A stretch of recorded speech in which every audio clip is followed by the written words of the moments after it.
इतनी छोटी आयु में मैं कुछ मुझे भूख लग रही है, मुझे खाने की इच्छा हो रही है। मैं जैसे कुछ नई एक चेतना प्राप्त कर रहा था, नई एनर्जी प्राप्त कर रहा था। तो मैं कन्विक्शन मेरा बना कि ये कोई विज्ञान है।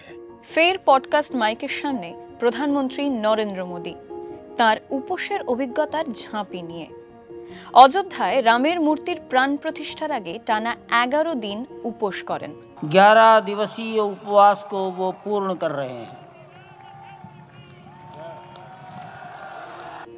প্রধানমন্ত্রী নাকি 50 থেকে 55 বছর ধরে নিয়মিত উপোস করছেন। পডকাস্টে মোদির সাক্ষাৎকার নেন লেক্স ফ্রিডম্যান, আমেরিকান পডকাস্টার এবং কম্পিউটার বিজ্ঞানী। তিনিও কেন উপোস করলেন? I'm fasting right now. It's been almost 2 days, 45 hours. So just water, no food.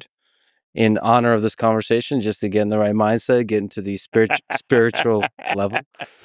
লেক্স ফ্রিডম্যানকে বছরে নির্দিষ্ট দুটো উপোসের বাঁধা নিয়মের কথা জানান মোদি। উল্লেখযোগ্যভাবে ওই দুটো উপোসই হিন্দু রীতির সঙ্গে জড়িয়ে। ভেরিকোজ ভেনের জটিলতা, আজই আপনার অ্যাপয়েন্টমেন্ট বুক করুন ভারতের 1 নম্বর ভেরিকোজ ভেন হাসপাতালে। एक हमारे यहाँ चातुर्मास की परंपरा है और वो मेरा करीब जून मिड से शुरू होता है, तो दिवाली के बाद करीब करीब नवंबर आ जाता है। करीब 4 महीना 4.5 महीना वो मेरी एक परंपरा चलती है, जिसमें मैं 24 आवर में एक बार खाता हूँ। फिर मेरा एक नवरात्रि आता है जो आमतौर पर भारत में सितंबर अक्टूबर में होता है, और पूरे देश में उस समय दुर्गा पूजा का उत्सव होता है, शक्ति उपासना का उत्सव होता है। वो एक 9 दिन का होता है। तो उसमें मैं पूरी तरह सिर्फ गर्म पानी पीता हूँ। মোদি না হয় পারেন, কিন্তু যে কেউ কি উপোস করতে পারেন? করা উচিত। ওবেস যাদের বলা হয়, যাদের একটা সুগারের অল্প প্রবলেম রয়েছে, যাদের কোলেস্টেরল বেশি, যাদের ফ্যাটি লিভার আছে, তাদের ক্ষেত্রে কিছু কিছু বেনিফিটস দেখা যাচ্ছে।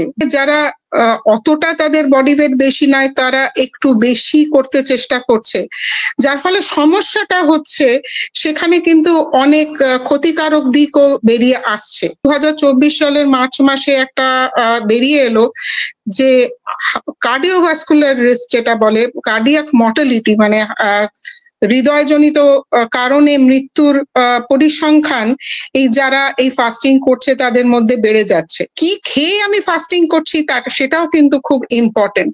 তো এইগুলো মাথায় রেখে বিশেষ করে যারা কিডনির সমস্যায় ভুগছেন বা ইনসুলিন নেন, বা যাদের কিডনি স্টোন কখনো হয়েছে, বা খুব ফ্রেল, মানে নিজেরা খুব দুর্বল, বা এক্সট্রিমস অফ এজেস, কম বয়স বা বেশি বয়স, এই ধরনের মানুষদের এই ধরনের ফাস্টিং এ যাওয়া উচিত না। এবং অন্যরাও যারা যাচ্ছেন তাদের ডাক্তারের সঙ্গে পরামর্শ করার পরেই যাওয়া দরকার যে তাদের ক্ষেত্রে ফাস্টিংটা লাভজনক হবে না ক্ষতিজনক হবে। তো সেই কারণে একদম জনমত নির্বিশেষে সবাই আমরা ফাস্টিং করতে বসলাম, সেটা কিন্তু ভালো হবে না। মোদির উপোস অবশ্য শুধু শরীর নয়, মনেরও কারবারি। প্রধানমন্ত্রীর মতে উপোস করা মন এবং শরীরকে শৃঙ্খলায় বাঁধার একটা উপায়। তার কথায় যেন মহাত্মা গান্ধীর প্রতিধ্বনি। গান্ধী তার আত্মজীবনীতে লিখছেন, আমি উপোস করা শুরু করি সংযমের উপায় হিসেবে। সংযমের প্রবল ইচ্ছে ছাড়া উপোস করা বৃথা। आपकी सारी इंद्रिय जो है एकदम से बहुत ही सक्रिय हो जाती है, और उनकी जो कैपेबिलिटी है चीजों को एब्सॉर्ब करने नहीं और रिस्पॉन्ड करने की, अनेक गुना बढ़ जाती है। और मैं तो इसका अनुभवी हूँ। दूसरा मेरा अनुभव है कि आपके विचार प्रवाह को ये बहुत ही शार्पनेस देते हैं, नयापन देते हैं। উপবাস বা ফাস্টিং এটা যদি ভলান্টারি হয়, মানে আমি স্বেচ্ছায় করছি। ফর এক্সাম্পল আমি একটা ইন্টারমিটেন্ট ফাস্টিং করছি কারণ আমার ওয়েট লস করতে হবে। বা আমি যদি এটা হয় যে আমি কোনো ধর্মীয় কারণে আমি মনে করছি এই ব্রতটা রাখলে সোমবার or any particular day or for a month আমি যদি ফাস্টিং করি তাহলে আমার অমঙ্গল কেটে যাবে। এইরকম যদি আমার ধারণা হয় তাহলে ফাস্টিং করলে আমার অ্যাংজাইটি কমতে পারে। এটা অ্যাংজাইটি কমলে মানুষের কিছু মাথা ভালো কাজ করছে, এগুলো হতে পারে। আর আরেকটা জিনিস আমি বলছি যে অনেক সময় আমাদের কতগুলো মেন্টাল হেলথ কন্ডিশন থাকে। কোনো মুড ডিসঅর্ডার থাকতে পারে বা কিছু। সেই সব ক্ষেত্রে কিন্তু আ এমনিতেই আমাদের ফ্রাস্ট্রেশন টলারেন্সটা কম, মানে সহ্য শক্তিটা কম মানসিক একটা আ পরিস্থিতির কারণে। সেই সময় ফাস্টিং ইত্যাদি করলে কিন্তু আরো মানসিক যন্ত্রণা বাড়ে।